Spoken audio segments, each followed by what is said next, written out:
Kind of like tame. Huh? It's really tame. McD coffee isn't good. That's all I know. Oh,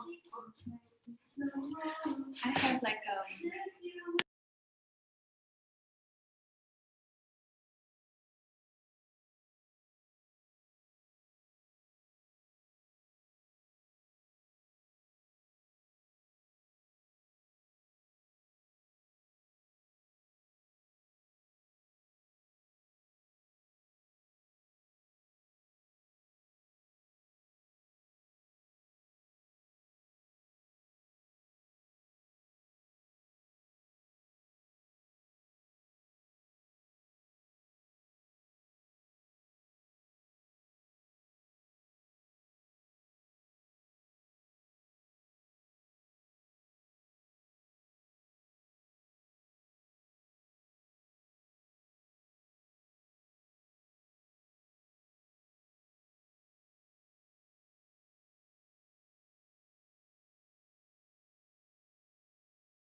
saya tak intern, saya akan jawab. Orang tanya aku intern kat sekolah, aku tak intern. Aku nak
Okay, Assalamualaikum everyone. So we are going to start soon. It's now 9:01 a.m. So give it around 4 to 5 minutes before we properly begin the virtual ceremony. Okay? We just have to wait. Thank you. Aku nak cabut mask. Okay, sorry. Okay. Taking off my mask, but we are physically distant. All right. So bear in mind we are live now. All right. I'm sorry. Who is that? Dr. Maskana.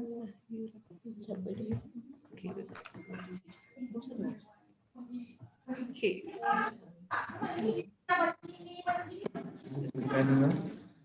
Social media. Social media.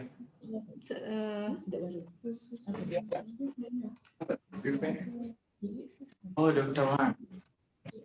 Got you.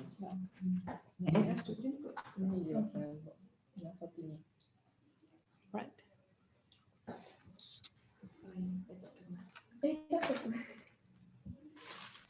Okay.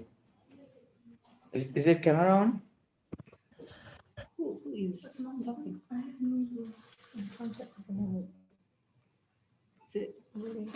Is it you, Dr. Mahmud? Zahira, is it you? Zahira, Dr. Mahmud, is it no? No, not yet. Madam Zahira, she will come. Just wait. So who am I talking to? We are just intern here. No. We are student, Dr. Wan here. So we are waiting for Dr. Wan. Yeah. Oh, all right. They're using the same account code. Oh, okay. We I are waiting for understand. Dr. Wan. Okay. All right. So I'm just muting you, okay? Can you discuss something? Why the invitation?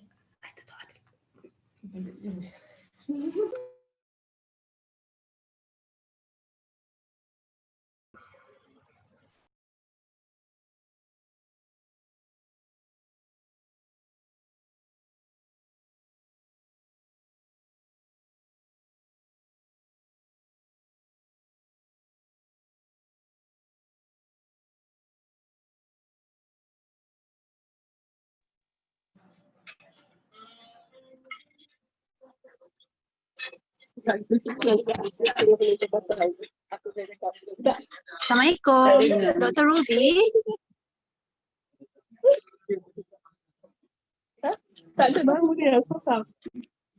Is your microphone Yes. on?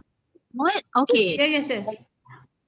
Okay. Now you're on. Tadi Okay, tak dengar. is that Alright.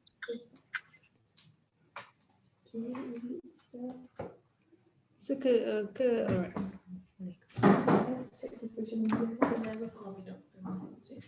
No, I put in waiting room. Oh, okay. All right, hi, Dr. Maskana. Okay, who else are here? All right, we want to start soon, but shall we give this? It's already 5 minutes. Let me check how many students are on YouTube live now. 34 watching. Can you address the students on YouTube? Can you please ask friends to join? Sorry? Students on YouTube, can you please ask your friends to join? Because you want to. Okay, those who are on YouTube, can you please ask your friends to join? We are going to start soon. Right, let me just. Okay. So maybe give it another few more minutes.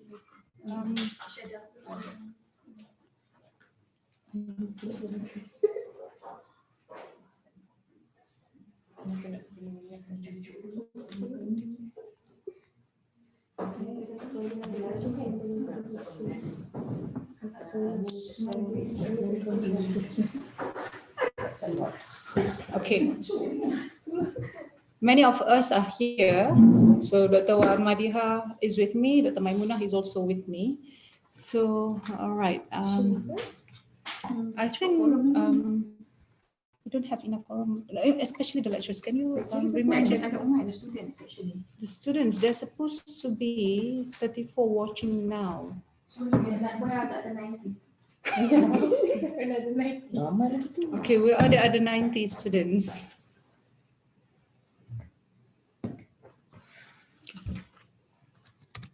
I just Kita nak sini. Ada pun sampai di orang. Janganlah. Orang yang berlari macam aku.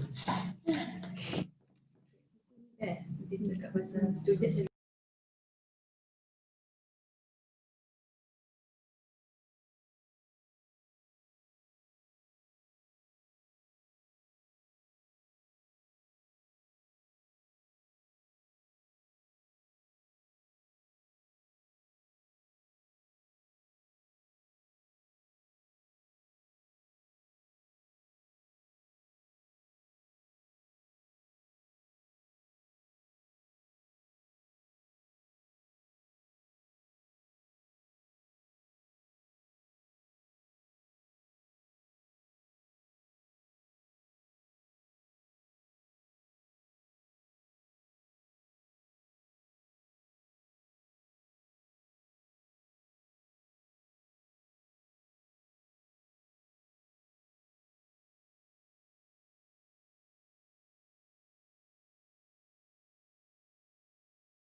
Okay, Assalamualaikum everyone. So I think without further ado, we will just start the session.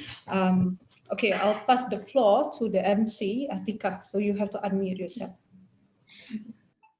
Okay. Bismillahirrahmanirrahim. Assalamualaikum warahmatullahi wabarakatuh. My name is Nur Atika and I will be your moderator for the session.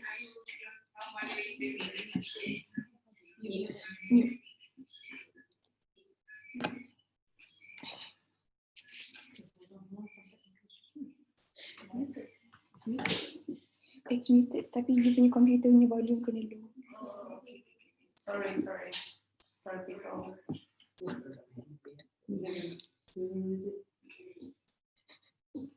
Next to the date and time. I need this one. All right. Okay, sorry. Okay. Okay, not very better. Okay. It's okay. Okay, so let me tell you a little bit about our Taaruf gathering. It is an event organized by the Department of English Language and Literature in collaboration with the Secretariat of English Language and Literature to introduce new intake students to the program and to the department.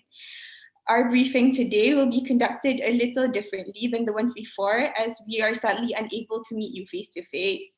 If there are any questions that you have, please type them out in the comment section of this YouTube live, and our committee members will ask them for you at the end of the session. We will have a little Q&A session at the later part of this briefing. So before we start, let's recite Ummul Kitab Al-Fatiha.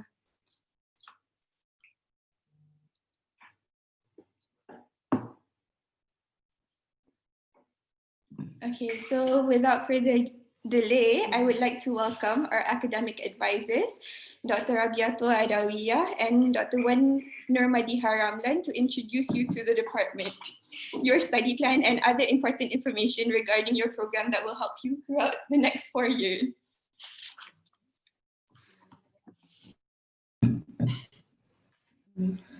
Okay, so I hope you can hear me.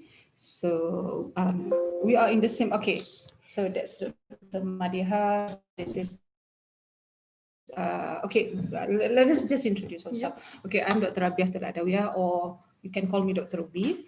I'm also I'm one of the academic advisors of the department, together with Dr. Nadia. I'm Dr. Wan Nur Madiha, and people call me Dr. Madi. So we're both academic advisors for the department. Yes, okay. So sorry, this is the first time we have a Taaruf via Zoom. So, and we are holding it in one operation room. So there are some technical difficulties, but we'll just go through that. All right. So without delay, let me just share screen. Yeah. Let me just share screen. Hold on. Okay, share screen. Okay, share.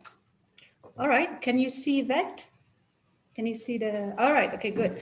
Okay. So this is Department of English Language and Literature. Make sure you are watching the right channel, the right department too. Make sure you are in the right department, all right? Department of English Language and Literature under IKHS IUM. All right, so where are we? Physically, the department is at level 4, Human Science Building, right? So due to the pandemic situation now, we do offer counter service, but we advise you to email us first, the academic advisors, or Sister Nosia, the secretary, if you want to physically meet us for any departmental matters. Yeah. All right. So our staff. Okay. So the head department for our department is Dr. Siti Nuraisha Ahmad. Okay. So here, what I'm going to do is I'm going to show the picture and the name of the lecturer. Sorry. Sorry. What happened? Full screen. Oh, not full screen. Sorry. Okay. Technical glitch as usual. We are learning. All right. So, okay, what am I saying? Okay, now what I'm going to do, I'm going to show the picture and introduce you to the lecturers. After Dr. Madiha's session, she will call out all the lecturers available online. All right. Okay. So the current head department is Dr. Siti Nuraisha Ahmad. So we have 2 academic advisors, myself and Dr. Madiha. The beauty of having 2 academic advisors is that, the beauty is that you can pick and choose which academic advisors you want to consult. And most often, students like Dr. Madiha. I don't know if that's fortunate or unfortunate for me. All right, so people, I'm kind, but I think they like Dr. Madiha more. Okay, doesn't matter. But I'm here to help you. I'm nice, right? Okay, so we have Prof. Faridah Abdul Manaf at the department. Also Prof. Nuraihan, Mat Daud. Okay, so we have Associate Professor Dr. Zahariah Pilus and Associate Professor Dr. Maskana binti Muhammad Lutfi. We'll introduce them, we'll call them out later, right? Okay, Associate Professor Dr. Emilia, Associate Professor Dr. Mahmudul Hassan, Dr. Adlina Haji Arifin, Dr. Maimunah, who is here, okay, Dr. Rosiana Rosli, Dr. Ainul Azmin Mat Zamin, Dr. Nora Muhammad Nasir, Dr. Neti Mata, Brother Mazlan Yusof, Brother Syamsul Anwar Kamarudin, Dr. Siti Nur Nadila Muhammad Jamil, Dr. Siti Afifah binti Hashim. Okay, if I'm going too fast, I'm going to slow down a bit. Right, Dr. Tanya Jonid, Dr. Zurahani Abdul Rahim, Dr. Homam Al-Taba, and we have the secretary of the department, who is actually the heart of the department. So you have to be extra nice to her because she will help you in all your academic as well as administrative matters. Sister Norsia. Okay, hold on.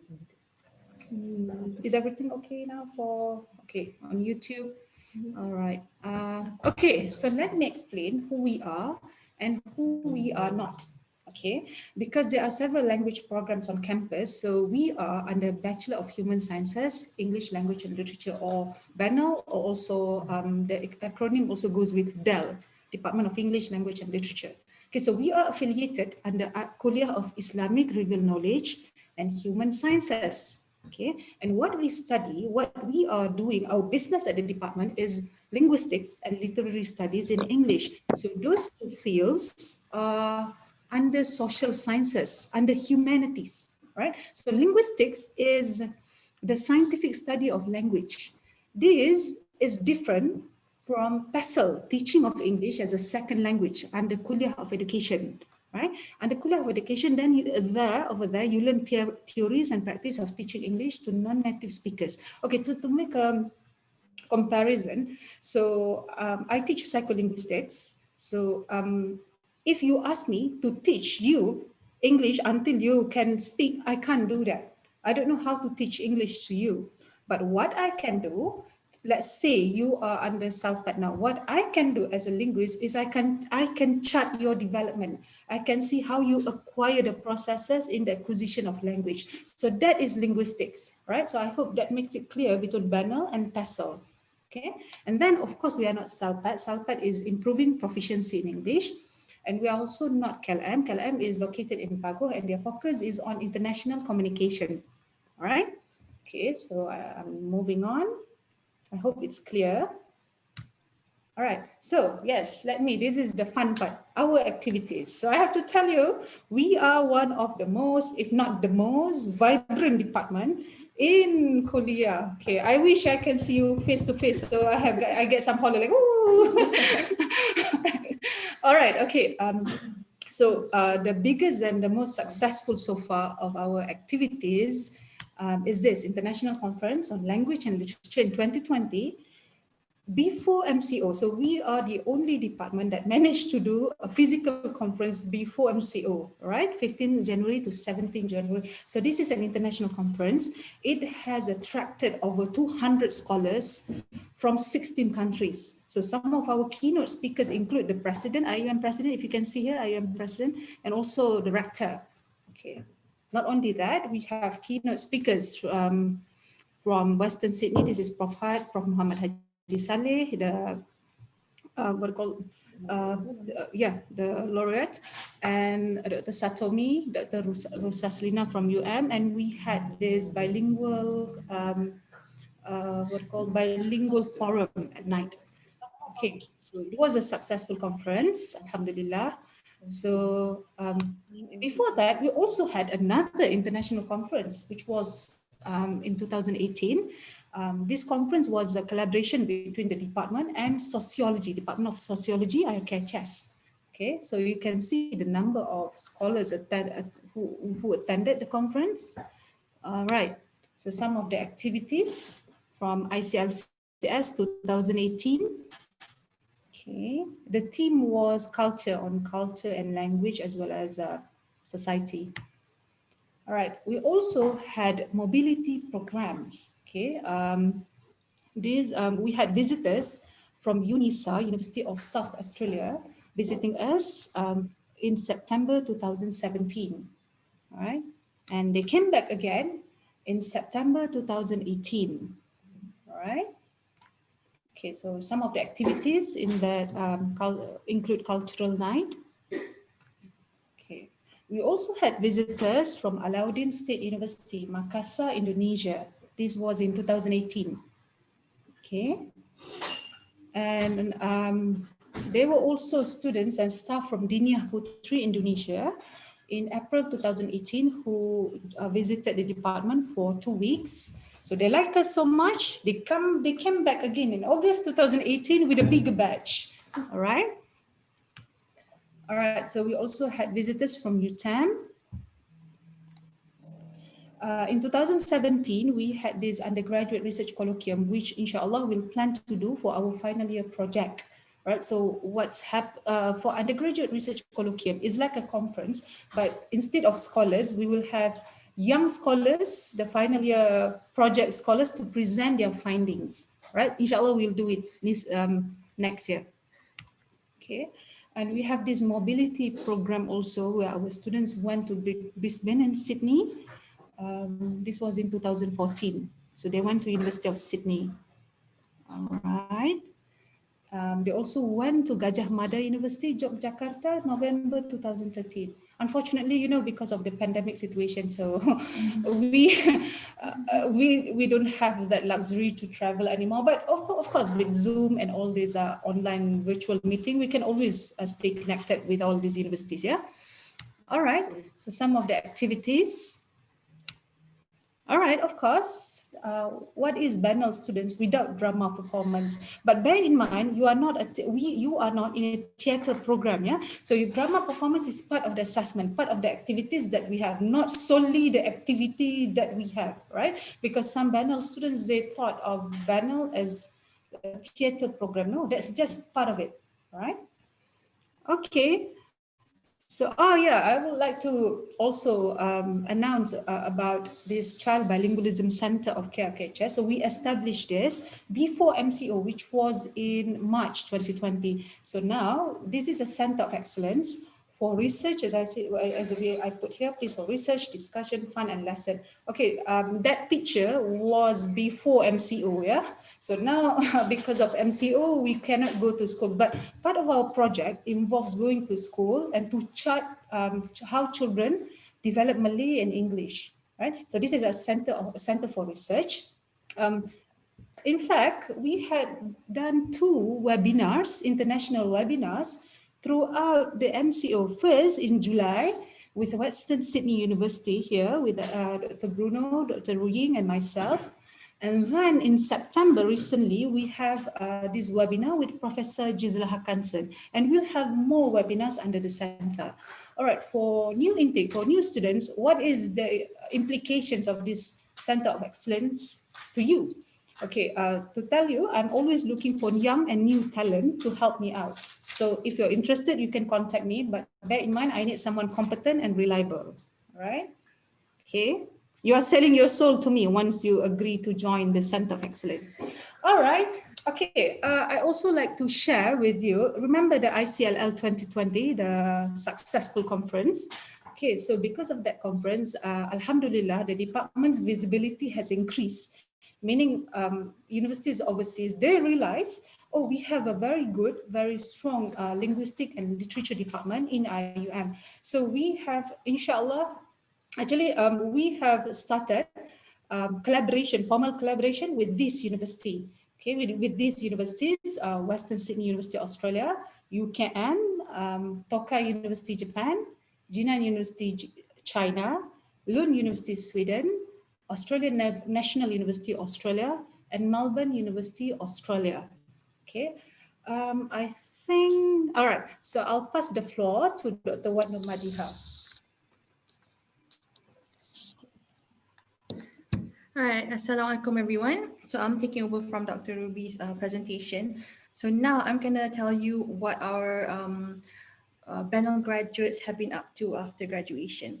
All right, so a lot of the panel graduates are employed in many various areas, and not just because we're not a teaching program, although some of our graduates do end up in teaching. So I think our graduates are highly employable. We have a very good employability rate, I think over 70%, right? So that's actually quite good. All right, so some of the graduates are now working in Petronas. Some are working in Astro. We have a lot in newspapers, especially the Star. There are sub-editors, journalists in the Star, New Straits Times. There's a graduate who's working in Proton, CIMB Bank, I think also Bank Islam as well. And we also have a graduate working in Shell, right? I think some of these people you'll meet later in the alumni session, which will start about 3 p.m. in the afternoon. All right, some of our brand new graduates also end up pursuing postgraduate studies, and a number of them actually go abroad to further their studies. So these are some of the universities which some of our graduates have enrolled in. So that's Monash University in Australia, the University of Sydney, King's College London, University of Sheffield, University of Cambridge, Western Sydney University. This is where Dr. Ruby went for a PhD. We have Flinders University, Lancaster University, and also my alma mater, the University of Adelaide in Australia. All right, so now I'm going to go to the not so fun part of this presentation, which is about your program structure. All right, so the BANO program structure is a single major program. So other than your uni core stuff, which you probably already know already, we have the core courses, which accumulate to 48 credit hours, and then we have the electives, 30 credit hours. All right, so you can take electives from RK, the other departments in HS, other kuliah such as ICT, ICOL, Econs, and Co-Ed, right, with permission from the kuliah. Right. So in terms of your core courses, you can actually specialize in these 3 areas, either A, specialization in linguistics and literature, or this is commonly known as combo.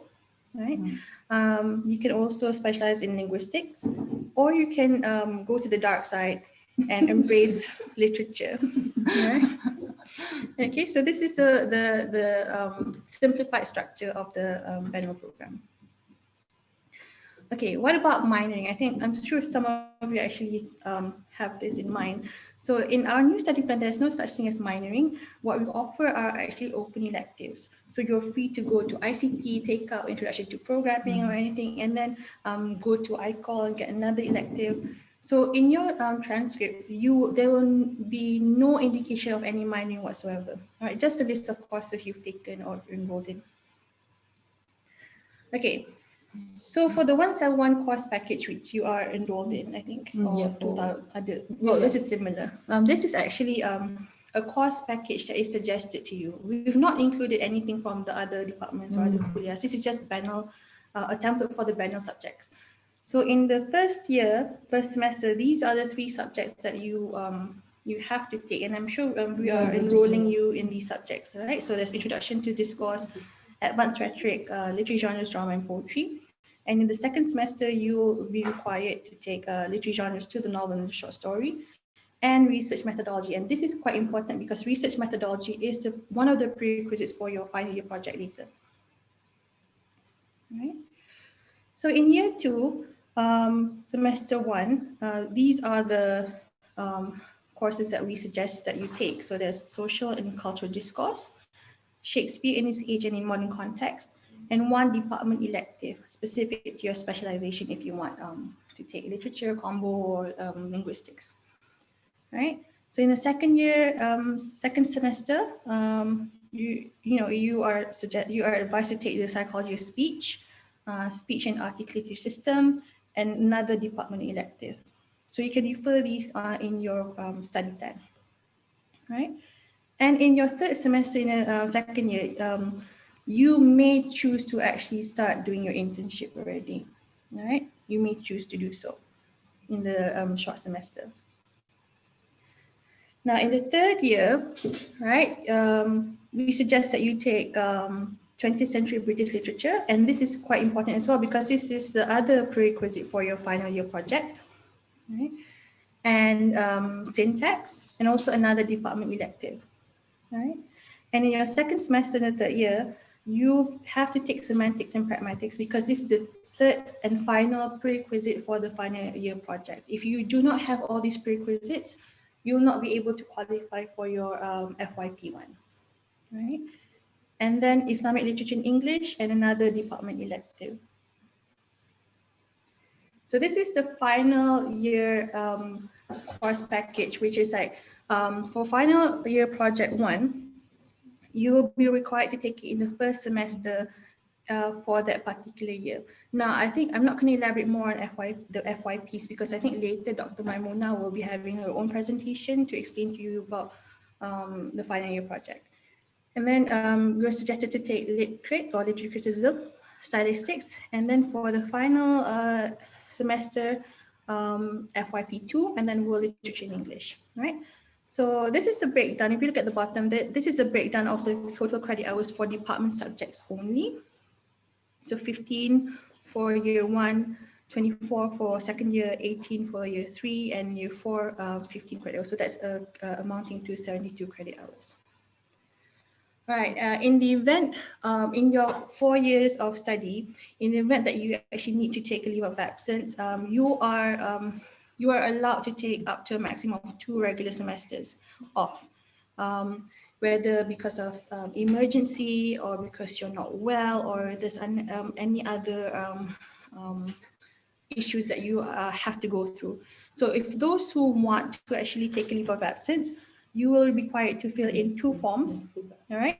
One is to fill the application to the academic advisors because we have to recommend your application to the Deputy Dean's office.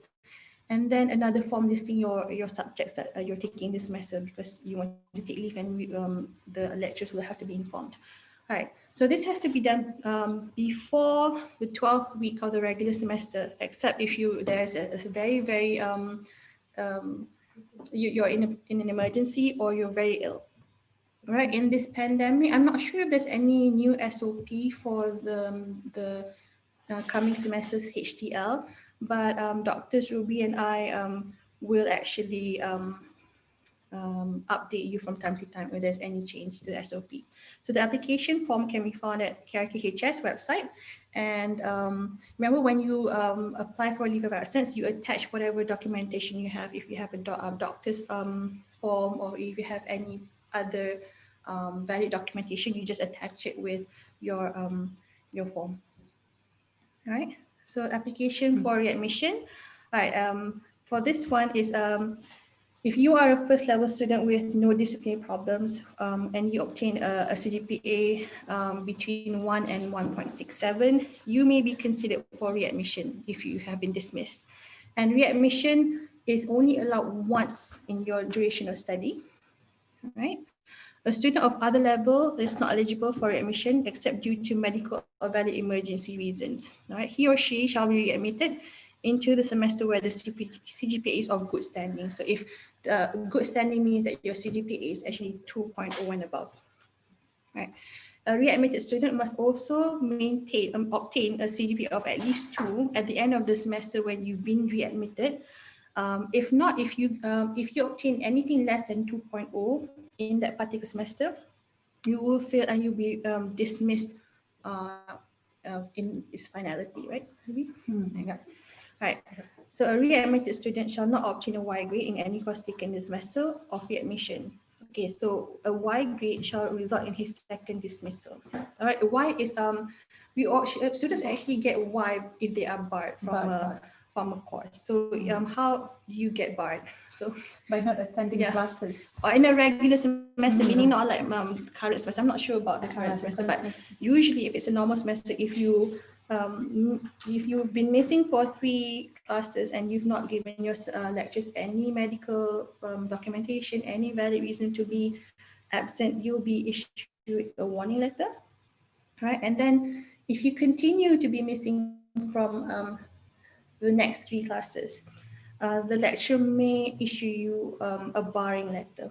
And this barring letter and warning letters, they will be sent to your parents and I think also your sponsor. All right. All right. Right. So it's time for Dr. Madiha, for us to introduce the lecturers. So if once Dr. Madiha call out the name, can the lecturer say something like one? Yeah. Can the lecturer say just like That, hi or hi, hello? assalamualaikum. All right. All right. So first, All right. So first up is who's available? okay, who's available? Dr. Emilia, are you there? Hi. Can you hear me? Yeah, we can hear you. Okay. So salam to all the Dr. Madiha, can you turn on your video? We can hear you, but we cannot. Something's wrong with my computer, so I could not turn on the video. All right. All right. Okay, Dr. Emilia. Okay. Right. Okay. Okay. What else is here? Dr. Aino. Hello, Dr. Aino. Are you Dr. there? Aino, are you there? Dr. Aino. No, Dr. Okay, we can see Dr. Maskana. Okay, Dr. Maskana, can you please say hi to the new students? Hi, Assalamualaikum. Welcome to Benno. That's all. Okay, Dr. Mahmood, you there? Dr. Mahmood. Dr. Mahmood, hello. All right. Okay, Dr. Maimuna. Dr. Mahmood. I'm here. Am I on? Yes? Okay. Assalamualaikum everybody. Hi. Welcome to the department. Why can't we see Oh, your... you can't see me. I can see you. Right, okay, that's Anyway, welcome to the university. Welcome to the department. What else? I'll see you around anyway. And I'll be presenting something later on. Okay, thank you. All right, Dr. Nettie. What's Dr. Nettie? Dr. Nettie, are you Dr. Nettie, you there? Everyone. Hi, can you see me? Can you hear me? Yeah. Hi, everyone. Welcome to the department. I look forward to meeting all of you eventually. Yeah, so enjoy your orientation. Thank you, Dr. Nati. Dr. Zaharia? Dr. Zaharia? Assalamualaikum, everyone. Can you hear me? Can you hear me? Yes. Oh, okay. Assalamualaikum. Yeah, I can hear you. Yeah, okay. So welcome to all the students to the department. That's it. Yeah. All right. Okay, Dr. Adelina, are you there? Yes, I am. Hello, Dr. Adelina. Assalamualaikum, Video, everyone. please. Sorry? Wait, video. I can hear you, Dr. Ruby. Yeah, but we can't see you. Can we? Oh, is it my? Oh, okay. My internet connection. Sorry, it's just my internet connection. Okay, proceed. Okay, Assalamualaikum, everyone. Welcome to the department. Inshallah, I'll see you in introduction to this course subject. All right. Yep. All right, Dr. Nadila, are you there? Yeah. Hello, Assalamualaikum, everyone. Welcome to Dell. I'm Nadila. I'll see you in your third or fourth year, inshallah, towards the end of your studies. Until then, you know, enjoy your orientation, enjoy your journey. Inshallah, I'll see you around. Thanks. Take care. Dr. Aino? Assalamualaikum. Yes, I'm here. Just now, Dr. Aino, please. Okay. I was with the deanery breakfast this morning. Assalamualaikum, everyone. I'm Aino Azmi. This semester, I've been given postgraduate classes, but I welcome our young undergraduates who join the department, who just joined the department. Come over to my office anytime. Welcome on board. Welcome to the Kuliah of Islamic Urban Knowledge and Human Sciences. Assalamualaikum. Thank you. All right, Dr. Mahmoud, are you there? Dr. Mahmoud? We can't hear you. Dr. Mahmoud, is your mic on? Your microphone, Dr. Mahmoud. It is not. Maybe your volume is down. Is it the volume? You have to increase your volume.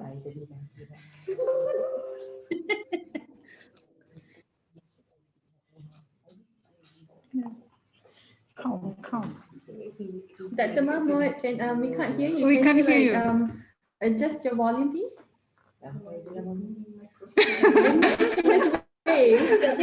Maybe you can wave. But I can't hear you.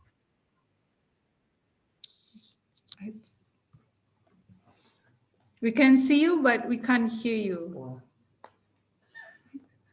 Yeah, we can see, but we can't hear you. All right, it's all right. So, yeah, maybe you can just wave. All right. Okay. So these are. Do you have anyone else? I don't think anyone else here. All right. Right. These are some of the lecturers in the department. Inshallah, you'll meet the others later on. In the semester. Also, sorry, we have actually, there should be a Murabbi grouping, but at the moment, we only received names from CFF intake students, not the direct intake ones. So I will send the updated one to your to elites, and elites will distribute. So the Murabbi grouping is all students, the new intake. I will divide 4 or 5 to a respective lecturer. So because the idea is for you, students don't like lecturers who are also administrators like myself, but they like Dr. Madiha, right?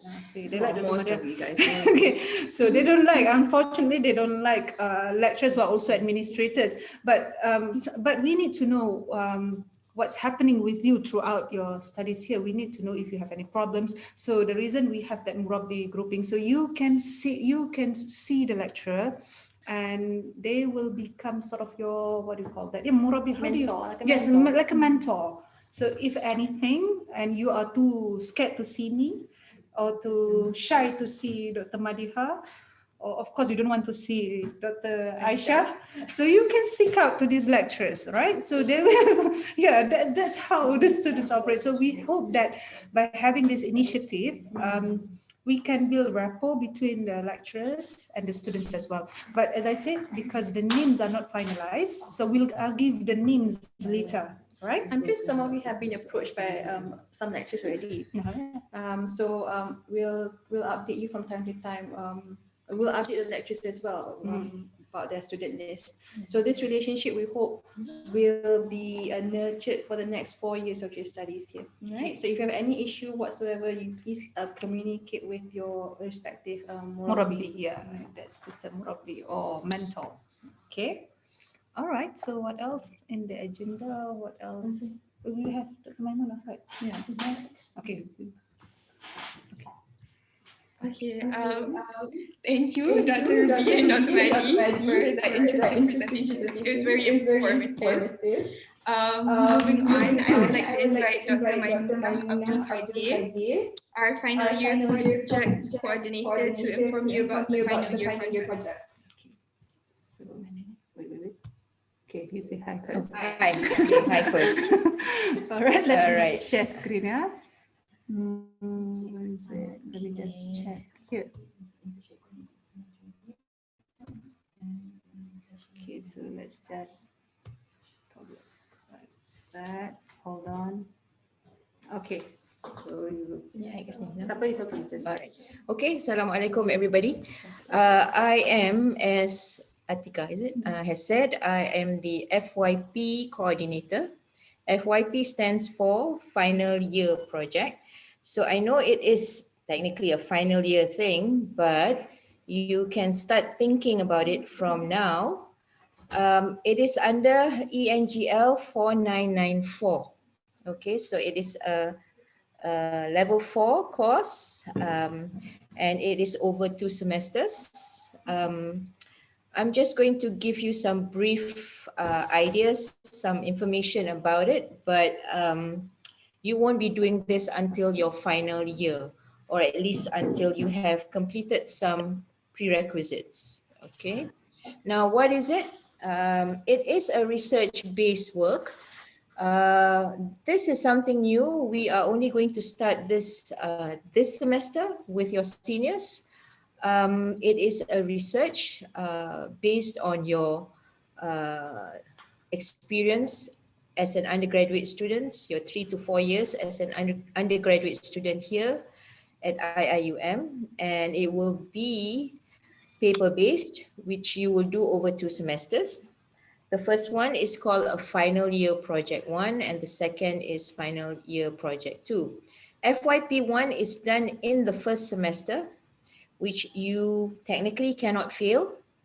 If you fail, you have to wait another year, and therefore you lose 1 semester. That will impact on your graduation. So you cannot afford to fail FYP 1. And then in the second semester, the following semester, you will add FYP 1 to FYP 2 to make a complete thesis. All right. When do you do it? In your final year, or after you have taken 3 subjects: research methodology, semantics and pragmatics, and English literature, 20th century and contemporary. I can't remember the course code right now, but it's in your study plan. Okay. All right. Now, like I said, it is something that is done at the end. So don't worry about it now. But what you can do is, of course, go to classes. Do not miss any of your classes. Please follow the study plan so that you know what you're supposed to do. And at the same time, as not just a human being, but more so as a student here, observe what's going on around you. Now, because this is a linguistic and a literature department, obviously you are going to look at how language is being used in oral or in written form, with people outside, in books, in other texts and so on. So observe what's going on. Read, that's very important. Read not just your textbook, but any other materials, because it could always trigger some interest in some areas that you might want to work on. Think as you are reading and observing people. Talk to others, talk to your family members, to your friends, have discussions. I know during this pandemic, it might be difficult to have face-to-face discussion, but you never know. Okay, make notes of what interests you out there uh, in relation to language. Okay, what is involved later as you approach your final year or the semester when you can take FYP? You need to read a lot of materials to get you some ideas. I say this all the time with postgraduate students, but today you as undergraduates cannot afford to just wait and see what's going on. You need to read as well. Then you can start formulating a topic, what interests you. Choose a supervisor.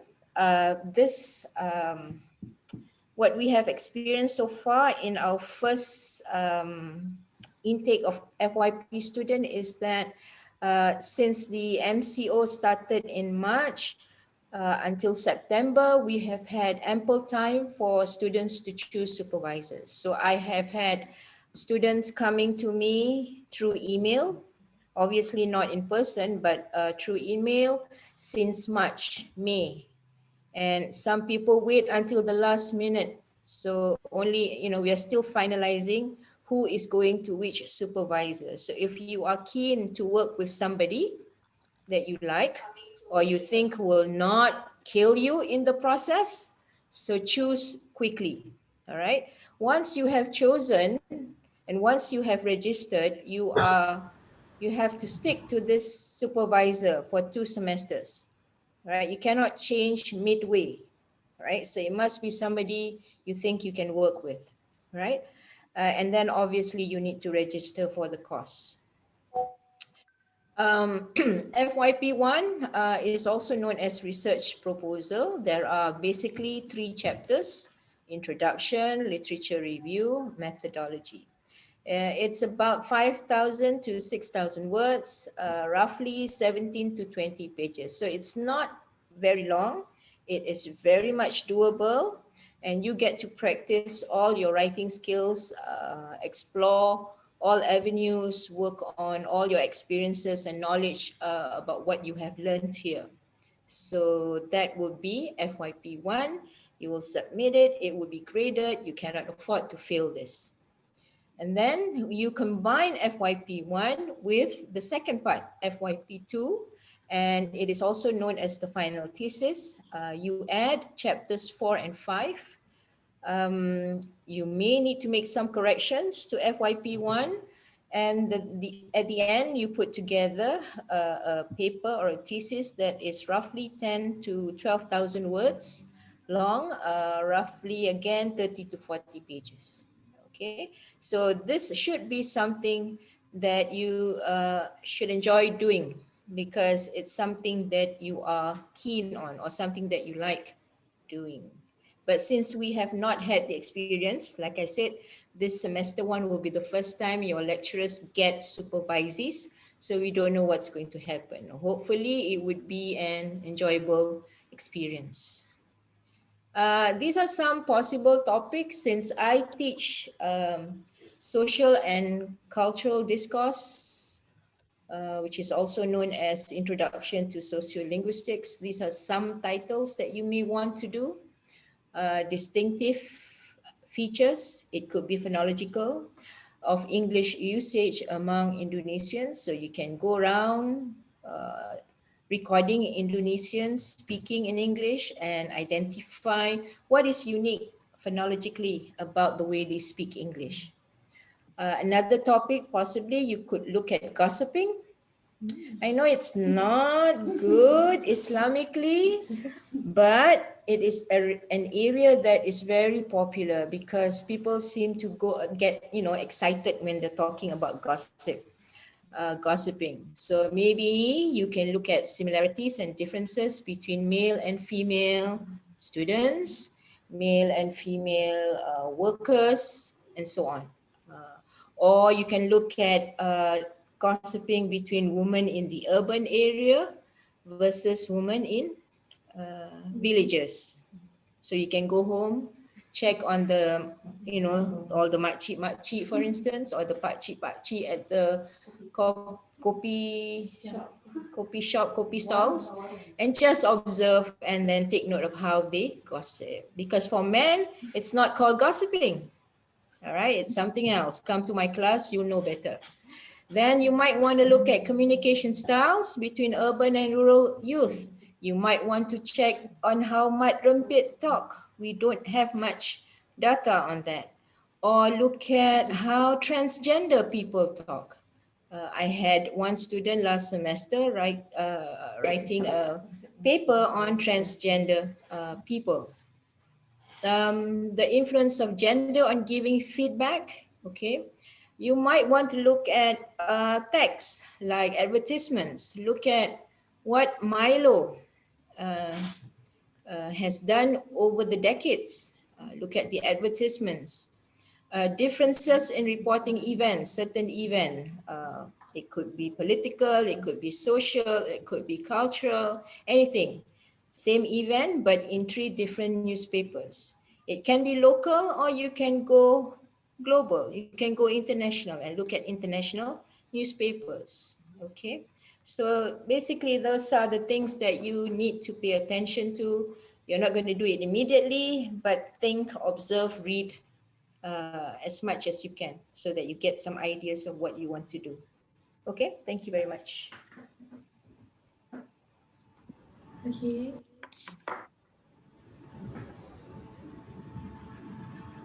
Thank you for that informative. Thank you for the informative briefing about our final year project, Dr. Maimuna. Sadly, we do not have Dr. Tanya Jonit with us today. She is our internship coordinator, and our internship briefing will be held at another time. Okay. There are some new lecturers joining us on this Zoom call. So I would like to invite Prof. Farida to say a few words to the students.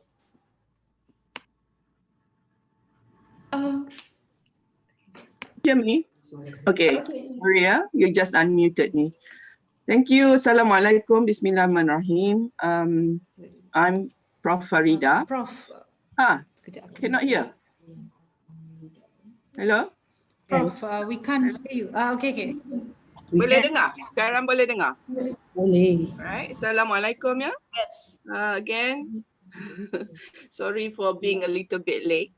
I teach, I think, creative writing this semester and also Islamization of knowledge for masters and PhD. So basically, are we talking to postgraduates or all undergraduates today? Undergraduates who just come in. So their I number see. would be 20. How many of them online now? They are not here on Zoom, but they're on YouTube Live. But Okay, so there's no way of saying how many, right? Yeah, around 60. All right. Anyway, welcome to IIUM. I think you've made the right choice. I've seen my advisees online, 4 of them. We started talking and planning. So it's always good to start early. Now, I specialized in Shakespeare, Renaissance English, 16th century. So even if I'm not teaching that course, if you have any problem, you can just call on me. And also I specialize in women's writing, post-colonial, Islamization of knowledge. So if you're interested in any of these issues or courses, you're welcome to visit me on level 4, room number 4072 or something, right? You can text me first and then I'll show you my location of the room. Basically, I think you have to take your first year very, very seriously. I advise my 4 advisees this. Take it seriously because you have to plan well. you will want to target your CGPA 3 and above. You know, like let us make this like IIUM student, everybody is above 3.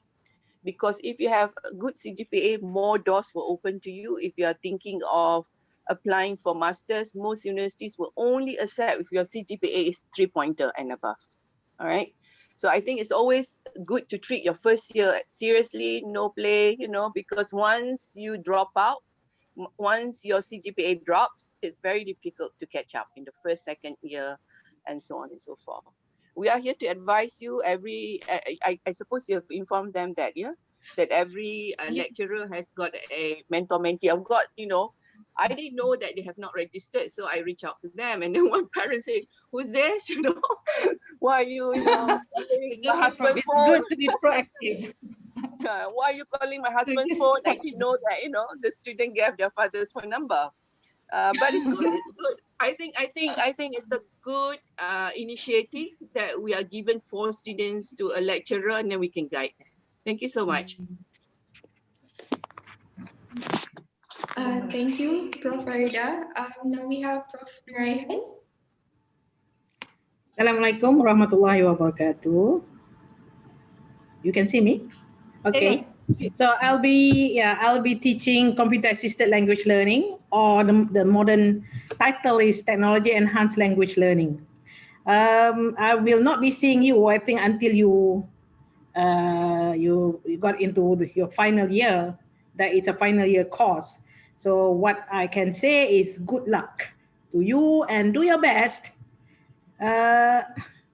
Because if you don't, Prof. Farida has mentioned, you should target, your target is to get a first class. And there are scholarships, not just from our government, there are scholarships offered by universities overseas for those who obtain a first class in their undergraduate studies. So if you want to do your master's with that kind of result, you can go far. So just you have to start working from first year. Okay, so good luck. See you. Thank you, Prof. Okay, so now since our HOD isn't here yet, special first today, we have invited Dr. Wan Muhammad Hafiz bin Wan Zahari from the Ahmad Ibrahim Kuliah of Laws to give a talk on social media ethics and academic integrity. So, Dr. Wan, are you ready? Because sorry, because yeah, the session is supposed to start at 10:20. Okay, while waiting, okay, can we take some questions? Yeah, I think we should take some questions. so our committee members will be asking questions.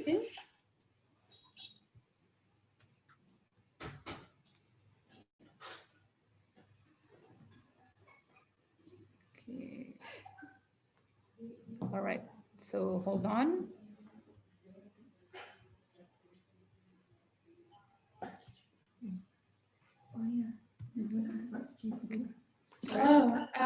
So, well, for the time, someone asked in the intake WhatsApp group about change of programs and about self-guide. So if you want to change your program, and let's say you have not passed your EPP, you have to take 1 semester of self-guide, and then you have to take 1 semester of BENO, and then you can change your program. Before that, you can't. Okay, let me help you out with that. I think I gather from that question that you got from WhatsApp group is that BANL students who want to change to other department, right? Yeah, so in that case, you do have, I think you have to check the EPT requirement, because for BANL it's 6.5, and each department, they have their own they have their own what you call requirements. So before you can switch, you can join their program. For example, let's say HS students want to join Banal, what they have to take intro to discourse, intro to linguistics, as well as drama and poetry. And get this, they also have to get B plus and above. Meaning, if you get C, you cannot join Banal. So you have to check the requirement for each department that you're interested to change into, right? Yeah, but yeah, the EPT also the requirement. You have to take that into consideration. Yeah, so you cannot just it doesn't work. You fill in the form and change. No, it doesn't work like that. All right. Okay, so Dr. Wazul Hafiz, are you ready? So Yes, inshallah. Okay, sorry because Dr. Aisha is our HOD is in a meeting, so I'll just pass but Dr. Aisha's here. All right, then we ask Dr. Aisha. So Dr. Aisha, hold on. No, we ask. Okay, maybe we'll just proceed with Dr. Hafiz.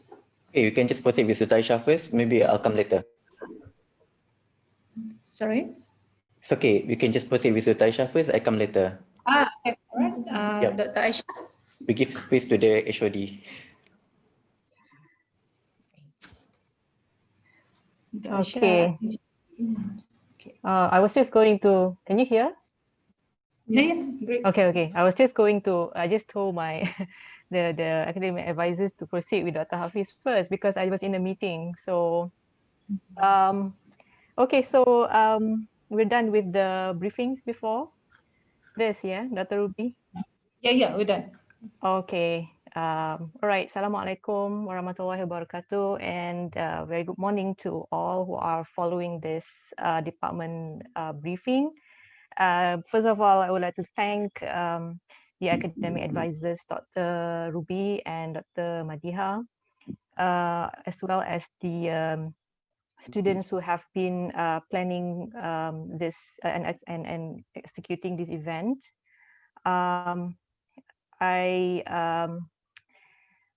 would like to welcome the new students to the Department of English Language and Literature. I think if you have watched my short video that was produced 2 months ago, I think if you still remember what I said in that video, what we do at the department is we study linguistics and literature. I hope Dr. Ruby and Dr. Madiha's briefing has clarified any confusion you might have about what Banner is all about. We do not train, we do not just produce teachers actually. And in fact, if you want to teach in schools and all that, you need to have a diploma in education or a TESOL degree. But what this program prepares you for is a wide range of careers. When you will see later during the talk with the alumni, for example, what kind of careers our students are now in, and you will see that not all of them are teachers or lecturers. Yeah, so what we do give you is a broad set of skills. For example, reading analytically and critically, writing analytically and critically. These are very important skills to have. Yeah. How much time do I have, Dr. Ruby?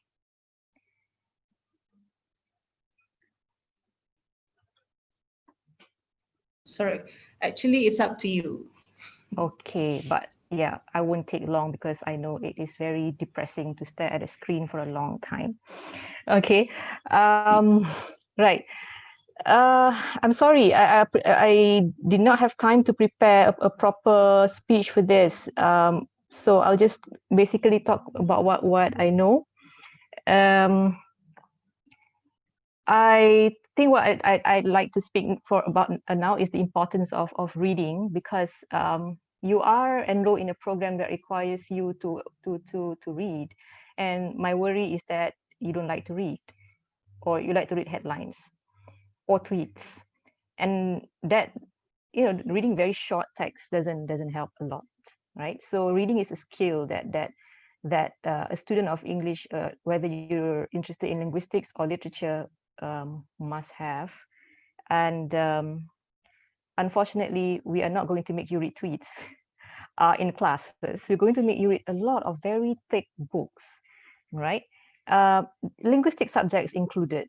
So it's not something you can escape. And as I said, reading critically and analytically is a skill that you need to have, especially today when we live in an age of a lot of disinformation. You need to be able to verify fact from truth and fact from what is not true.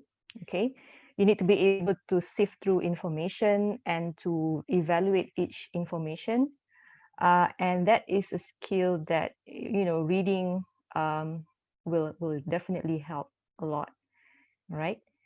You will be reading a lot of literature from around the world, from not just from Britain and the US, but we also cover areas in Asia, in the Arab world, in Africa. You will get a lot of exposure to different cultures, different belief systems, also different people, and this is, trust me, this will prepare you for life better than if you were just to spend a lot of time staring at your phone. Yeah, because after all, books are, or even fiction is it has a lot of valuable lessons and themes for real life, and you get to understand people just by reading. That's not something that is useless. Yeah, reading. I a lot of your lecturers they are very avid readers. Okay, so let me just remind you, if you hear your senior saying that you should do linguistics because it does not require a lot of reading, your linguistics lecturers are all avid readers. Okay, and they read, they don't read boring books. They read Tolkien, for example. They read sci-fi. Some even read chick lit. So we are a community of readers at the Department of English Language and Literature. So when you come into the department, you are joining a community of readers, and we hope that you will be readers, avid readers yourselves. Okay, and if you complain about the amount of reading that you have to do, then my question is, are you sure you are in the right program? Okay, right. Probably you don't like to hear what I'm saying lah, because I'm not telling you what you want to hear, but what you need to hear. Because I think you need that reality check. Okay, so prepare for a lot of reading, and also I think you have to step up a few gears when you enter the main campus. It's different from your foundation years, definitely. Okay, so don't take things for granted. All those classes that you took at foundation in research skills, writing, what else, international literature, international linguistics, they're all going to be useful to prepare you for the first year. So because we don't want to have students who say, oh, I don't know how to write an essay, I don't know how to write an introduction, what is a thesis statement. These are things that have already been covered, right, in your foundation. Okay, so yeah, what you learn in your foundation years, whether you are from pre-university program or CFS, is going to be the basis, yeah, for preparing you for your first year. All right, and if in doubt, please ask the right people. My emphasis is on the right people. The right people here means your academic advisors, okay, not your kakak senior or abang senior, who because other people's advice might be just what they experience as a student. Is very subjective. Okay, they might not like a certain course, or they might not like taking classes with certain lecturers because of their own experience, but it doesn't mean that their experience will be your experience. Okay, I think you should have the as undergrads now, you should have the maturity to be able to evaluate between assumptions and personal opinion and the truth. So you have to experience the actual lecturer's class or the class itself to know whether this is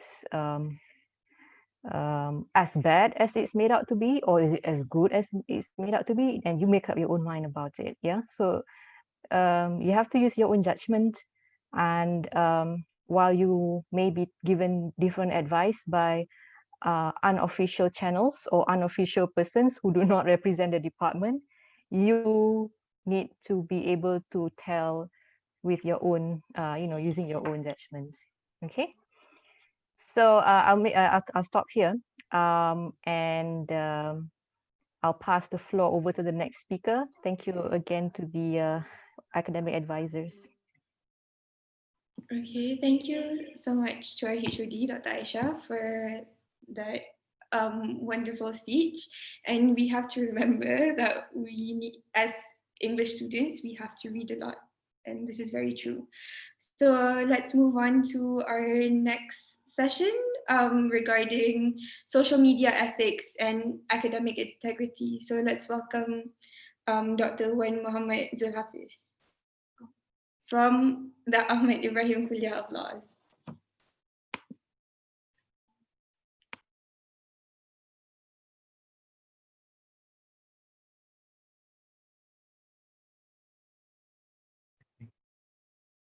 Hi, Assalamualaikum everyone. Can you listen to me now? All right. Let me introduce myself. Okay, my name is Wan Muhammad Zulhafiz bin Wan Zahari, the Deputy Legal Advisor at the Office of the Legal Advisor. Okay, together with me are my interns. Okay, they're all interns. They're from Ahmad Ibrahim Kuliah of Law. They're doing law attachment programs here for 1.5 months. Supposed to be 3 months, but because of COVID, we cut it down to 1.5 months. First and foremost, I would like to thanks to the department for inviting me to give talks to share my topic on social media ethics and also academic integrity today. So basically, I think this is quite important and it's quite a hot topic to be discussed nowadays. Because today we don't have any students, right? So I cannot ask any students here. Okay, before we begin, we need to understand what is social media ethics and what is academic integrity. What are the connections between these two? Social media ethics basically is the right perspective and thinking on how to leverage social media appropriately and how to engage people in the right manner. So this is basically the social media ethics. And the academic integrity, on the other hand, is the commitment and also demonstration of honesty in learning, teaching, and research begins with oneself and extends to the others. And how and what are the matters involved in academic integrity? It involves academic dishonesty, it involves sincerity, and also it involves good characters. Okay, let's move on and discuss on the academic dishonesty. If you refer to the student academic performance evaluation undergraduate rule SAPIR, it defines on this academic dishonesty. So basically, academic dishonesty include but not limited to plagiarism, cheating, fabrication, what else? Dissemination of information without permission, abuse of confidentiality, obstruction of academic activities of another, aiding and abetting others to do or attempt any of the above. So let's look at the definition of plagiarism. Plagiarism means the act of taking any idea or intellectual property expressed in any material form, writing or invention of another person, claiming that idea, writing, data, or invention is results of one's own finding or invention. So that is basically plagiarism. Cheating, a purposeful deception in the preparation and or submission of papers, assignment, and in the taking of examination, tests, or quizzes. I think this is quite common, happen to students, and we've got a lot of cases for cheating. Fabrication, intentionally falsification or invention of any information or citation in academic exercise For example, changing or adding answer in examination or submitting it to change the grade. And fabrication, for example, is like when you do a paper, you got to cite the sources and you don't have like enough sources, so you just simply invent your own. So this is from this university, this is from these books and whatnot. So that falls under fabrication. Dissimulation, disguising or altering one's actions with the intent to deceive another about the real nature of one's actions concerning an academic exercise. For example, fabricating excuses for such thing as missing classes or postponing tests, or dissimulation. So I think this is quite common for students as well.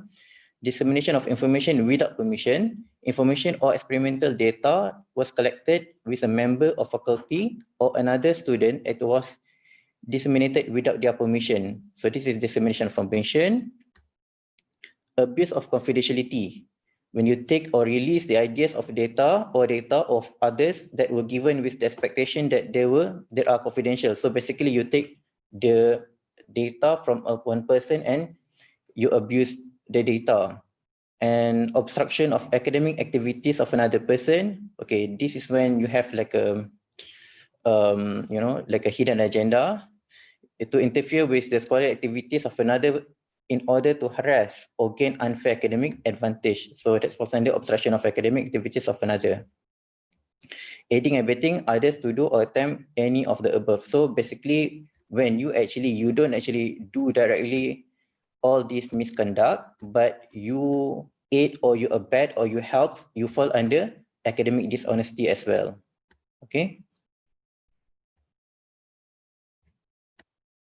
So how to go about this? So the fundamental is that sincerity and good character. So you must have the sincerity. It's the most fundamental quality that allows people to live a truthful life. For example, intense goodness, always willing to step back, acknowledge his or her mistakes, and also good character, which involve moral integrity, good moral behavior and practice, and spiritual quality towards Allah and university. Okay, good character.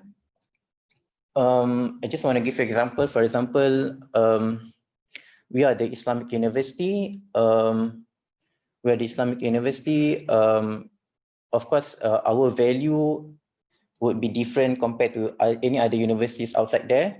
So for example, if you acting as a model for underwear advertisements, okay, it will infringe or it will tarnish the name of the university. But if you join any other universities outside there, in the UK or whatnot, so maybe it could be like something, something normal, something okay, but it is not okay for this university. And also, if you smoke in the University of Mahala and disclosing university's most sensational information in public or the social media. All right. And okay, we have like a few examples and how the usage of social media may violate the academic integrity. Okay, we have two scenarios here. The example one on cheating. Okay, Saifuddin, Mahfuz, and Haziq are taking criminal law. They have take-home exam to complete on Wednesday night. The exam is hosted on the university's learning management system, requiring them to log in and authenticate their exam answers. The group of friends has agreed to all log in to an online chat forum so they can discuss their questions together. So this is form of cheating, okay? And the second example, plagiarism. Okay, Haziq is writing an essay for his philosophy class. A friend showed him a website that has several essays from students who took this class in previous years. The case study for the essay, the underlying theory and concepts are the same. So Haziq found this resource to be very helpful when writing his essay and using it without proper attribution. He's now going to upload his own essay to the site as a public resource for any other student who may take the class in future. So this is form of plagiarism. So it happened in the social media. So what are the students' responsibility with regard to this? So first, you have to do not use inappropriate and unacknowledged materials, information, or study aids in any academic exercise. You got like a few websites outside there, okay, study aids websites. So do not misuse all these websites. Okay, students must not request others to conduct research or prepare any work for them. Okay, with these online quizzes, online tests and all that, you ask other people, for example, students, you hire lawyers to do your work. So that is very unethical, yeah. Do not falsify or invent any information or citation in academic exercise. Do not knowingly or negligently allow your work to be used by other students or aid others in academic dishonesty. Okay, if you are good student, you are best student, so do not abuse your intelligence. Do not represent the words or ideas of another as one's own in any academic exercise. Do not encourage, enable, or cause others to commit a breach of academic dishonesty. Okay, do be familiar with IAM policy on academic honesty. Note that the lack of familiarity with the policy cannot be used as a defense by those accused of academic misconduct. And then if just like say that you have been found for academic misconduct, so what would be the consequence? So if there is any allegation for academic dishonesty, for example, plagiarism, so there will be a preliminary investigation, okay, by panel of inquiry to upon satisfy there's a case prima facie. So basically, there will be an DI will be conducted, disciplinary inquiry will be conducted, okay, to see the merit of the case, whether there's any case or not on the students. So if there is any substance, they will proceed with the punishment. If there is no substance, then they will just dismiss the case. Okay. In addition to the disciplinary action taken, the university may convey the inquiry panel factual findings to any relevant employer, statutory, regulatory, or professional body. Okay. Any relevant grant awarding bodies or any other public body with a relevant interest, and the editors of any journals. Okay, if you send your articles to journals, so we can basically, the universities, we can inform the journals, basically it's not the original articles which have been published by the persons against whom the allegation has been upheld. And also, the university may recommend to the relevant university the revoking of any degrees or other qualification which had been obtained in whole or in part through proven misconduct in research. So basically, if you got your degree from these universities, and then you already graduated, but we just realized like after you already graduated, there's plagiarism and whatnot, we can actually revoke your degree.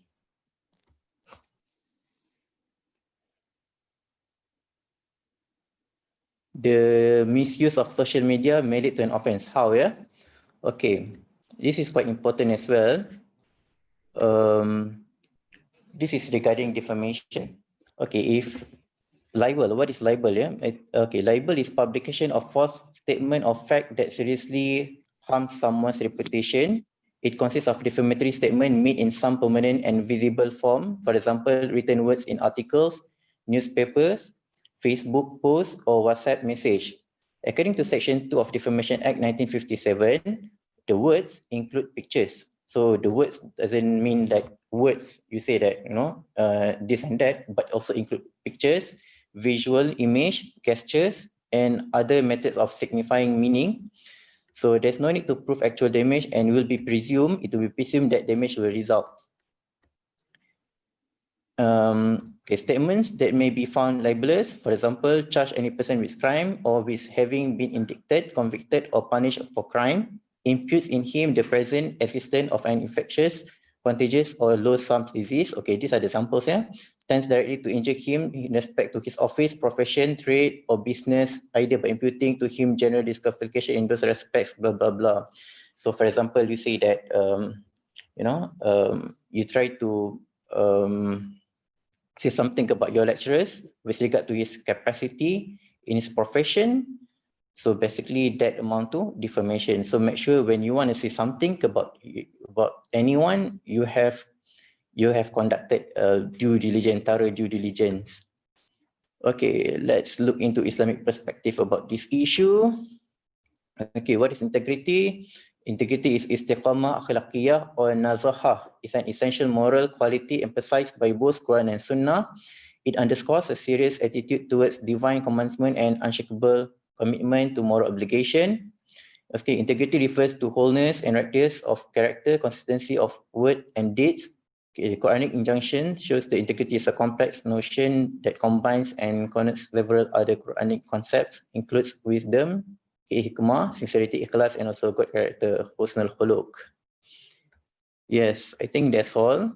So the most important thing, we all come here to study, but it is important, it is essential that we must learn good manners before we seek knowledge.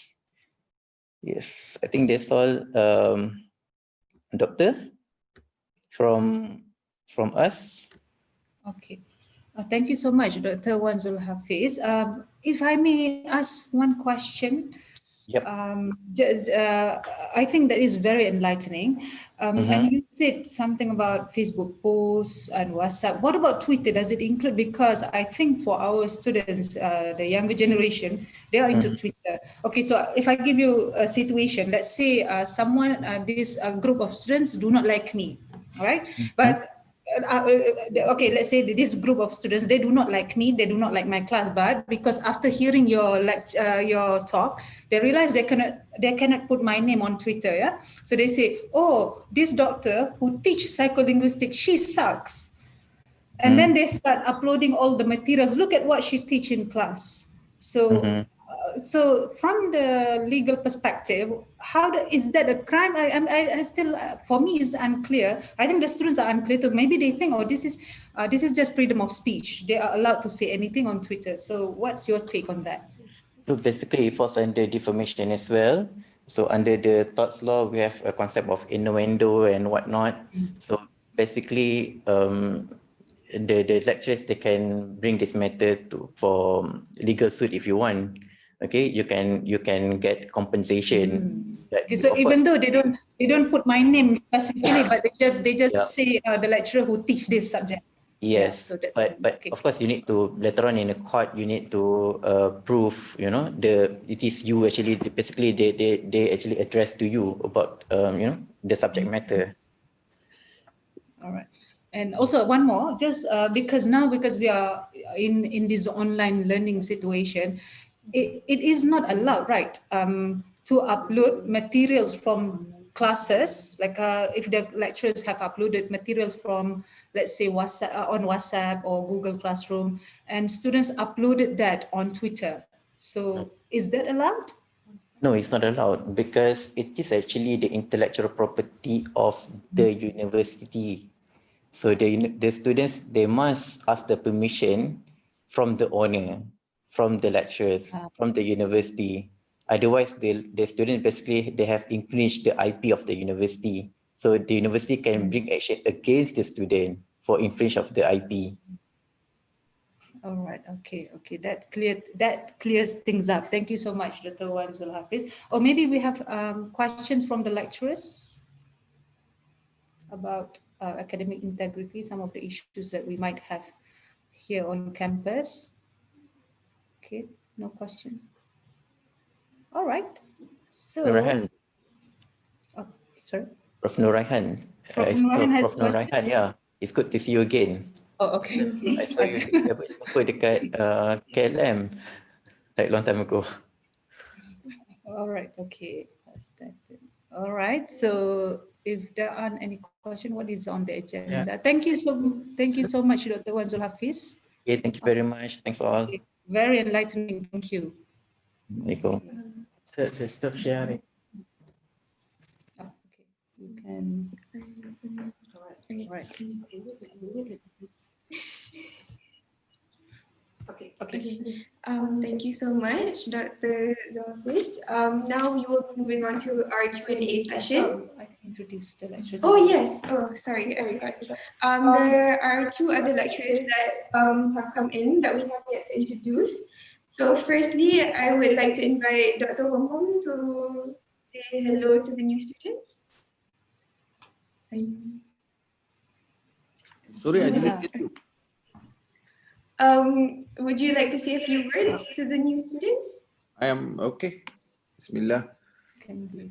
Thank you for the introduction.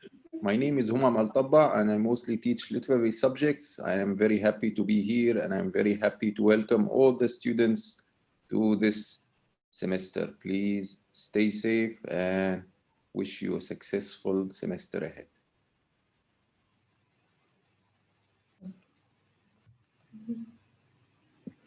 Next we have Dr. Zurani.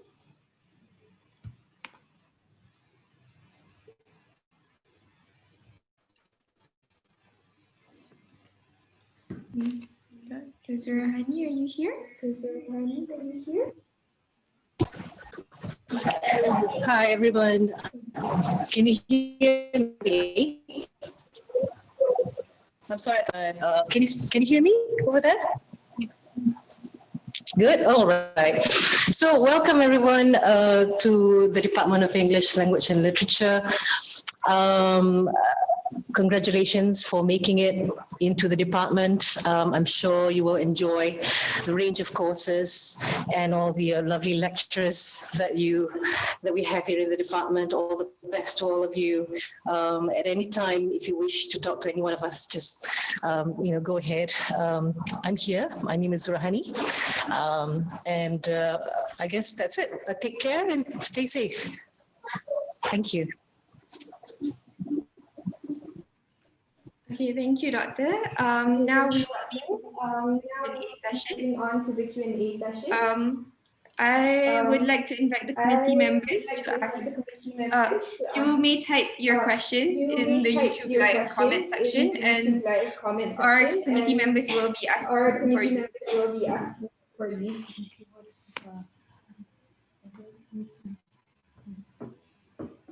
Okay, we have here one question. Assalamualaikum. Waalaikumsalam. During pre-reg yesterday, it stated that core subjects will be registered by Kuliah. So will we be registered 3 core subjects this semester?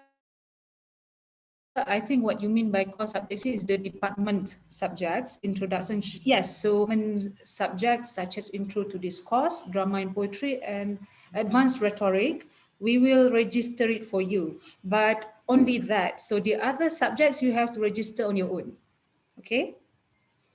Number 2, how is our study guideline? Will we be learning online or face-to-face? Okay, so according to the recent memo, it's a hybrid. The university adopts for the hybrid mode.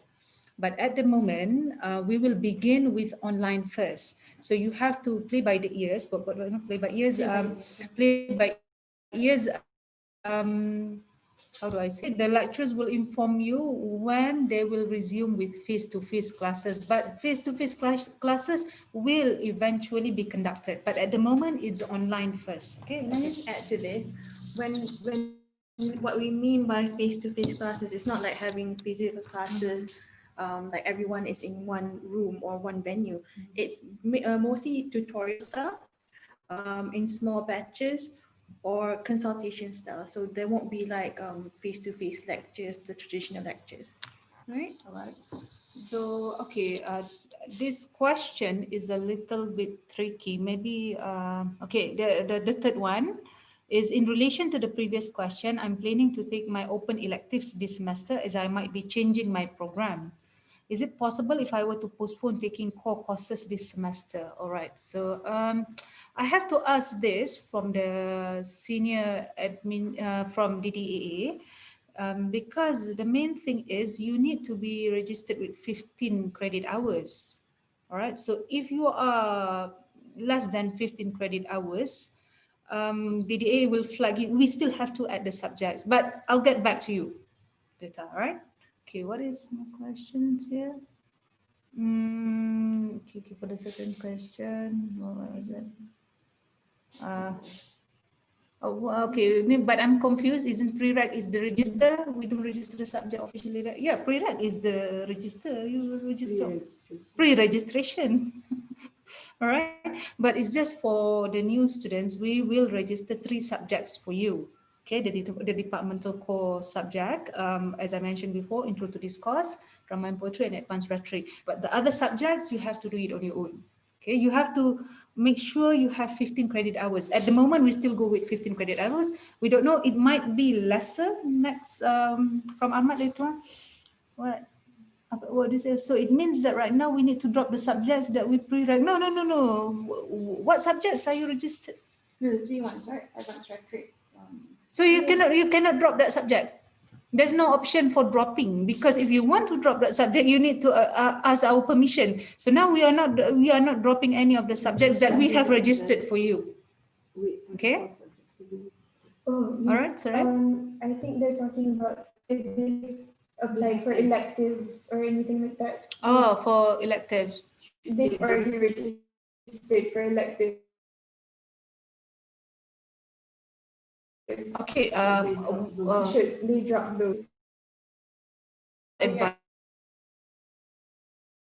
To change programs, you don't know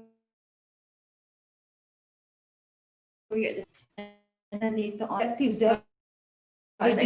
What are those electives? Can you specify what are those electives that you have registered for? I think they're scared about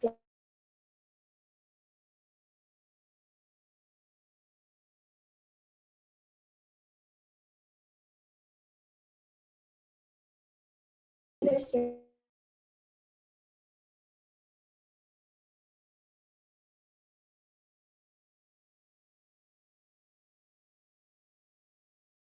We still have ample time to help you out. We will not let our students, the new ones or the current, your seniors, to be what you call underloaded. They call it underloaded students. No, we won't let that happening. So don't worry. Okay. So next week will be the adjustment period. So Okay. Next week we still plenty of time to adjust. Okay. All right. Any more questions? Any other questions?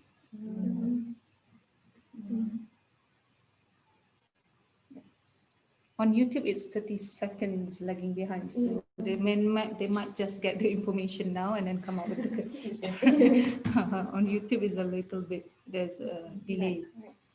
All right.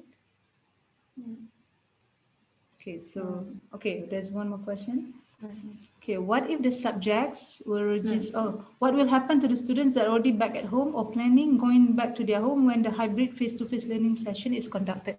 So if you read the memo, that's why I read the memo first, okay? You have it's the arrangement between you and the lecturer, okay? So whatever it is, initially, I don't think we will have face-to-face classes the first 2-3 weeks, while the cases are still rising now. So I think most lecturers would opt for the online learning mode. But for the face-to-face, it will come later, but then you have to discuss with the respective lecturer. Yeah, if the lecturer requires you to be on campus for the consultations, for the tutorials, then I think you'll have to make You have to make arrangement to come. Yeah. Right? Okay. More question, right? Do they need to come back to campus or are they allowed to stay at home? Have you read the memo again? All right, you can come to UAE and stay on campus. There's no restriction. You just have to follow the strict SOP that UAE has distributed in the memo. Okay. Right, there's one question. What if the subjects we registered, clash with the subjects are given by the department, and what if that causes a final grade hour below 15? Then I guess prioritize the. Right. What's it? Okay, what if the subjects we registered clash with the subject that are given by the department? And what if that causes the final credit hours? Okay, whatever it is, as we said, prioritize your core courses, the 3 courses. And if you're still under load, and then we'll try to help. We'll try to help reach that 15 But minimum. you still have to do some tweaking here and there. You still have, because if you take electives, try to take electives that have more than one section. All right, I think there are plenty of options for that. You can play around with your timetable actually, right? Whatever it is, prioritize your core courses. Okay, because if you do not take the 3 core courses now, it might affect you in your next semester and the following semester, because all these courses, these are the prerequisite for all the other courses in the department. Yeah, so if you don't take them, you won't be able to advance to the other panel courses later in your second year or in the second semester, right? So I know it's difficult to adjust the schedule, and we have this every semester. But later next week, Dr. Ruby and I will try to help you with the adjustment. Usually, with the help of Dr. Sister Norcia, we have actually helped a lot of people adjust the schedule Because to meet with the 15 credit hours. To meet the 15 credit hours. So what's the question again? Maybe talk about manual registration. So manual registration, you cannot, as I mentioned early on, there's no counter service, but I think elites has distributed that Google form. Yes, that Google form. So you fill that in, but it's not open yet. It will only open on 12th October, on Monday, on 7 a.m., 7 in the morning, 7 in the morning, and it will end on 19 October at 7 or 5, I think, 5 p.m., 5 or 7 p.m. So you have 7 days to fill in that Google form. Only if you really need to see us, then you email the academic advisors. Okay, only in very, what you call, exceptional circumstances, then we meet you face to face. But most often, if we can call you, we just call you. Or we can just meet up online. We can meet up online, right? Okay. Any other questions? Any other question? Double degree program? No, we do not. For the new study plan, there's no double degree option. Okay, we have the open electives. We have the open electives. That's all. So let's see, you are in Benel now, and you're interested to do TESOL as well, right? So Benel and TESOL. My advice is you can try to look at open electives offered by TESOL. So you have to fill in 10 subjects equivalent to 30 credit hours. So you can look at what co-ed offer and take 10 electives from that. Okay. Okay, when will the course subject be registered in our schedule, and when it happens, can we still drop subjects then? I don't understand why you want to drop the subject when you have to fill 15 credits. No, if you want to drop, it's up to us. We cannot allow you to drop the core courses. And the course, it is being registered as we speak now. All right, so don't worry, as I said, the manual registration is still ongoing. It starts next week. So there's plenty of time. So you can check your confirmation slate perhaps on Thursday or Friday morning. If you mean dropping the other courses, then I think you can drop that as long as it's not the core courses. Yes, right? The core courses, you have to see us, we have to fill in the form. Only subject to our approval, only can you drop, all right? Do all students have access to new iTalim? Supposedly, yes. Yes. Can I just the add something here? Okay, please do. About iTalim, I would just like to convey a message from the director of the AMAD, Academic Admissions Division, that new students should activate their new iTalim. Make sure you check whatever updates are there, because your lecturers might need to contact you and let you know when the classes will start in the first week and so on. Please activate also your IIUM email address. This is the live.iium.edu.my. It comes under the Microsoft Suite. So perhaps some of you have done this already. I think the steps for registering on the for activating your live.iium account is available in iMaklum. With this account, you can download Microsoft Office 365 and also Microsoft Teams. These are very useful tools for you to do your assignments, your research in collaboration with your classmates, should classes be held online. Okay, So it's very, very important that you activate these two things, which is your new iTaklim. Okay, it's not the old iTaklim, it's the new iTaklim, as well as checking your iMaklum regularly for messages or updates, and also via activating your live.iium account. Okay, so as for, I think I noticed that some of the students' questions revolve around the 3 core courses. Yes, the department will register the courses for you. You cannot drop those courses because you should take those courses. These are the prerequisites for doing the higher level courses. We also will not entertain requests to change sections, because when we register you, it will be done randomly. That means you may not end up in the same class as your friends. And we don't know who you're friends with. And it's not really part of the we don't have time for that. Okay, so we will not be entertaining requests to change or drop those 3 core courses. Make sure you attend the classes. Yes, and if you don't end up in the same class as your friends, don't cry. Okay, you are now you're a university student now. Okay, so this requires a change in attitude. You have to be more independent, more resilient, because at the department we want to deal or handle cases that really require our attention. For example, those who don't have enough credit hours, those who are graduating. Yeah, so these are considered very minor issues, right?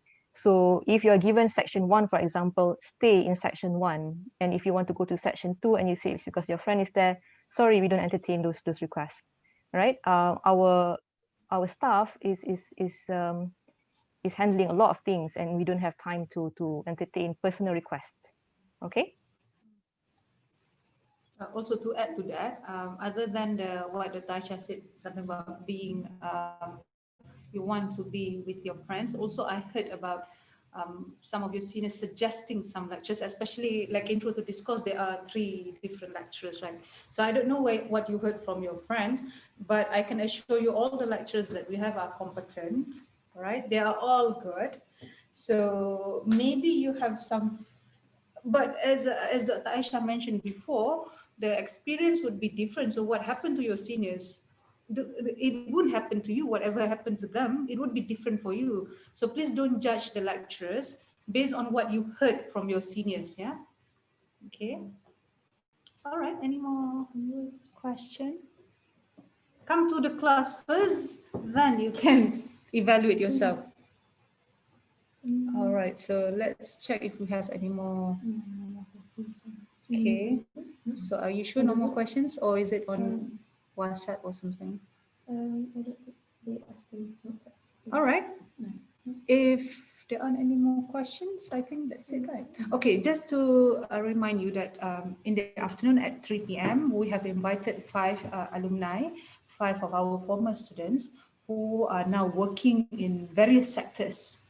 Okay, so please come, because some of the issues that always keep arising would be, what should I have this degree? What should I do with this degree? Then you come to our session, to that alumni session, and you will be given first-hand, what do you call? Yes, first-hand information from them. All right. How did the learning at the department help them later in the industry? So that is a very important session. So please join us at 3 p.m. Okay, so for students on YouTube, for the lecturers, I have given you the Zoom link. So please come and join us later on. So do we have any more questions? All right, so I'll just want to say thank you to all the lecturers, as well as Dr. Wanzul Hafiz for sharing with us about the legal perspective, the academic integrity.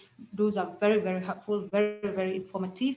So if there's nothing, I'll pass the floor to our MC. Sorry. Thank you, Dr. Ruby. Thank you all the lecturers for being here. I would also like to remind the students that, as Dr. Ruby has said, she will be dividing students into groups with lecturers for the Murabi session. And I will be posting that document either in the WhatsApp group or on our social medias. And also, if you have any other questions and you're just too shy to answer them, to ask them, or you cannot think of any question now, you may email our academic advisors later on, or you can ask in your respective WhatsApp groups, and we'll refer to the lecturers.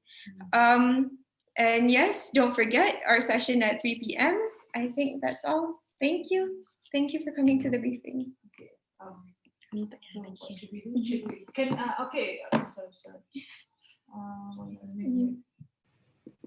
Sorry. Okay, so before we end the session, can the lecturers, as usual, we need some, visual record of what we have done. So can you turn on your videos and, your videos, and we'll just, screenshot, yes. Okay, Dr. Neti, Dr. Zaharia, can you screenshot in your session? Okay, so smile everyone, 1, 2, 3. Okay. All right. Okay, so we'll see you at 3 p.m. today. Hey, one more. Just now you missed Thank you, one. One more. I'm sorry? One more. You missed Oh, one more. one. Okay, one more. Okay. Smile. Dr. Zaharia. Dr. Ainun. Dr. One also, if you want to join. Yes. Okay, 1, 2, 3. Okay, good. I'm sorry, we forgot to end our session with Tasbih Kafar and Suratul As.